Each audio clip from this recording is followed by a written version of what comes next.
Ready, set, go.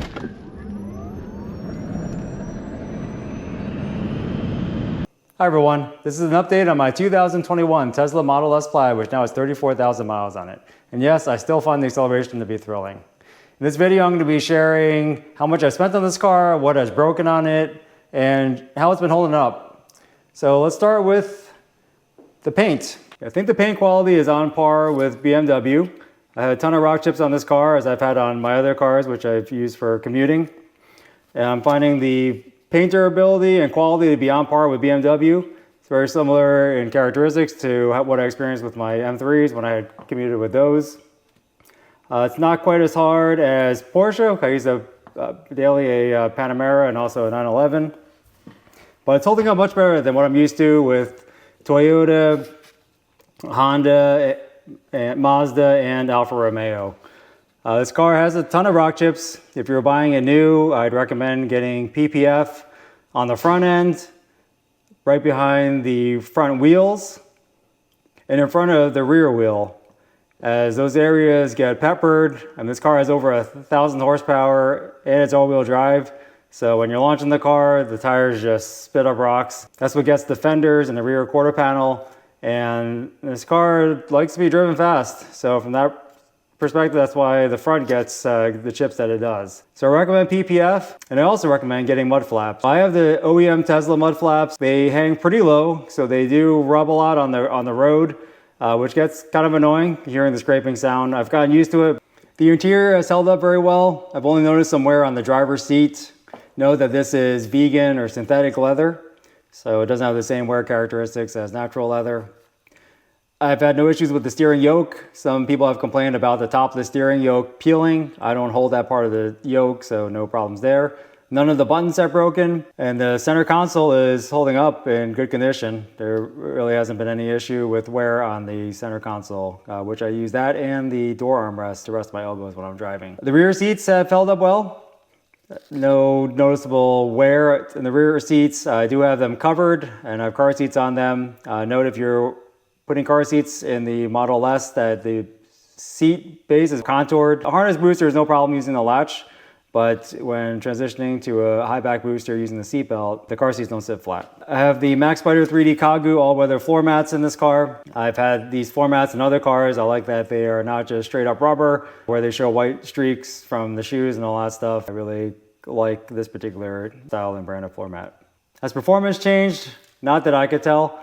Note that I have all-season tires on the car at the moment, so if anyone's counting my acceleration at the beginning of the video, that is a factor. Noises. I've noticed a few noises. After my windshield change, which I'll talk about in a minute, I noticed some noise in the front suspension, but it went away, so I'm not sure what was causing that. And one really annoying noise was a clicking sound that I was getting from the rear seats. And what I found that to be is the rear seat latch. This is the latch that holds the seat up as the seats do fold. What I found was applying some tape to the latch made the fit a little bit tighter and the noise went away. Quality. There are a few quality issues with the car. Nothing that can't be fixed, but nonetheless they're there. First is the misaligned door trim, which is always an eyesore for me, how the door trim between the front door and the rear door on the driver's side don't line up perfectly. So I think it could be adjusted, but I don't really care enough to have it adjusted because I don't want to risk any damage to the car making those adjustments.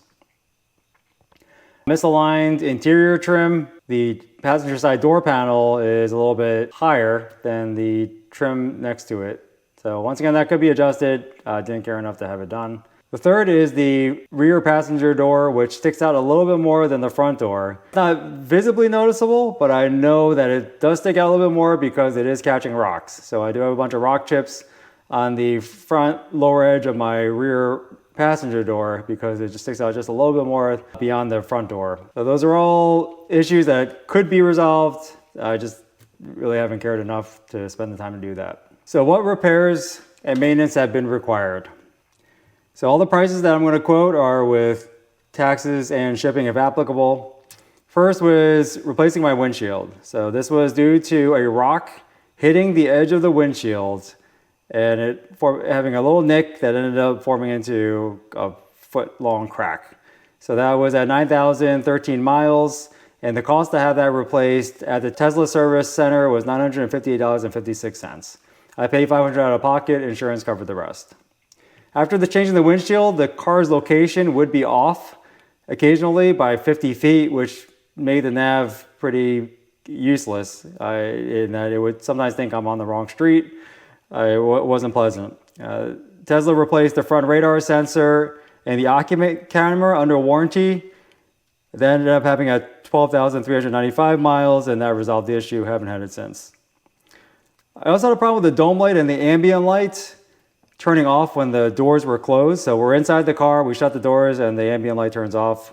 Probably not a problem for most people, but having kids that had to put on their seatbelts and stuff, that was a problem for me. So that ended up being a firmware issue and was resolved when a firmware update was pushed. The passenger door material where the storage area was getting a little bit loose. I found that to be present in brand new Model S's, so it wasn't necessarily a problem with my car. I just noticed the bubbling a little bit more. Tesla replaced the door panel under warranty, and that was at 18,580 miles. I had the center console lid replaced. That broke, I think, when the windshield was replaced. So I think the windshield replacement caused a few issues here. That was at 20,394 miles where Tesla replaced it under warranty. Basically, the problem was that the dampener broke and the center console lid would just fly shut as opposed to closing slowly. Around 25,000 miles, I had a problem where the charge port door wouldn't close properly or open properly. I basically had to pry it open and force it closed. The charge port was replaced under warranty. And the door handle was adjusted around the same time. My driver's side rear door handle would make a clicking sound when it closed. So that was just an alignment issue, and that hasn't come back since. All right, so what have I spent on maintenance? Big ticket item was tire replacement. At 15,605 miles, my passenger side rear tire corded. The inner edge had worn down to where the tire couldn't hold air anymore. Tire change at the Tesla Service Center cost me $2,236.25. And I had an alignment done. I was hoping that would help resolve why the tire wore out so quickly. And the alignment cost me $274.85.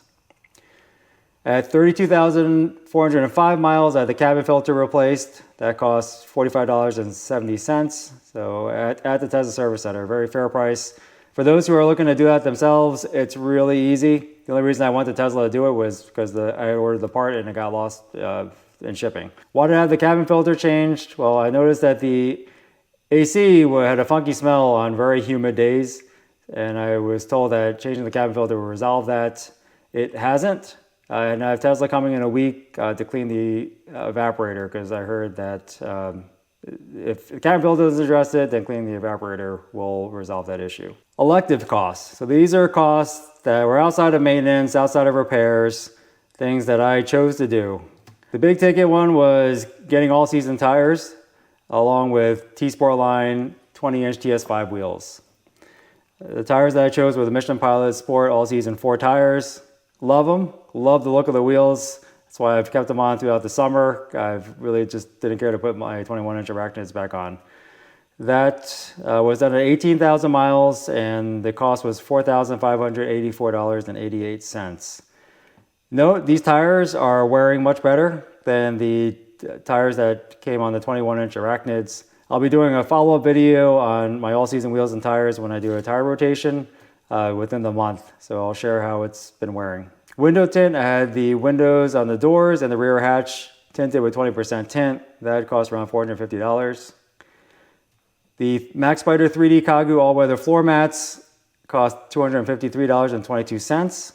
And the Tesla mud flaps cost $42.65.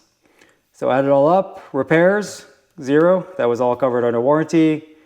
Windshield replacement, that was an accident more than anything else, was $458.56 out of pocket.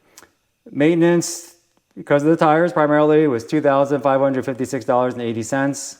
And elective, $5,330.75. So altogether, I've spent $8,346.11 on this car.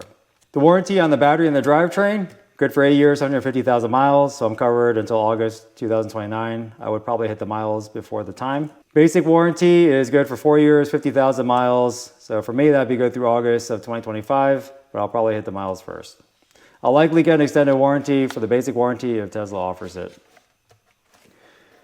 So what am I seeing for range? Range is dependent on how you drive.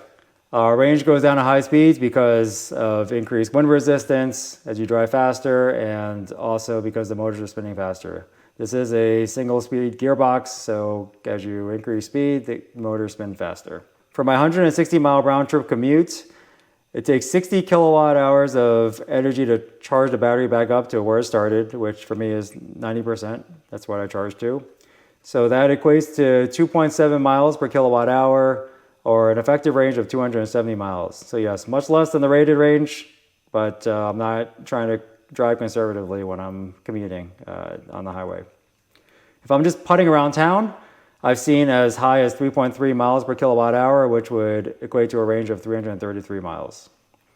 So the car tells me that I have a max range of 323 miles. The average range that I've seen since I purchased the car is 338 watt hours per mile, which comes out to equivalent of 296 miles of range. So how do I feel about the car now? I think this is the best car that I've owned overall. It offers speed, good looks, with utility and comfort. This car is really efficient for what I do. I like that I don't have to stop for gas anymore. I rarely have to supercharge, but it's nice when I do. It's very convenient. But otherwise, I just charge at night, and the car is fully charged in the morning when I need to use it. The cargo space in this car has been really good. I rarely ever have to use the frunk. I often take meetings in my car. This car is basically my mobile office. I have my laptop out at times when I'm parked at a rest stop, and it could be there for an hour plus. It's nice to not have to worry about idling, creating heat, an engine that could potentially overheat, anything like that. So for that purpose, for my commute, from a utility perspective, this car is awesome. I don't think I could ask for anything more. For my highway commute, passing is amazing. The fact that I can pass on the highway, not necessarily have to warn people about it where they try to close the gap. I'm not saying I drive like a jerk, but this car really is stealth, and I'm not getting in anyone's way with how I can, quickly squeeze through traffic, etc. The seating position is practically perfect for me. The way I sit in the car, I have my elbows on the armrest, the door panel, and the center console, and my hands on the yoke.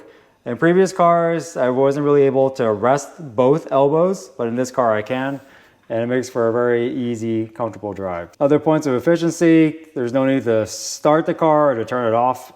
You just walk up to the door handles present themselves, get in, put on a seatbelt, and then put the car in gear to drive. I stop at my destination, but when I unbuckle the seatbelt, the car goes in the park.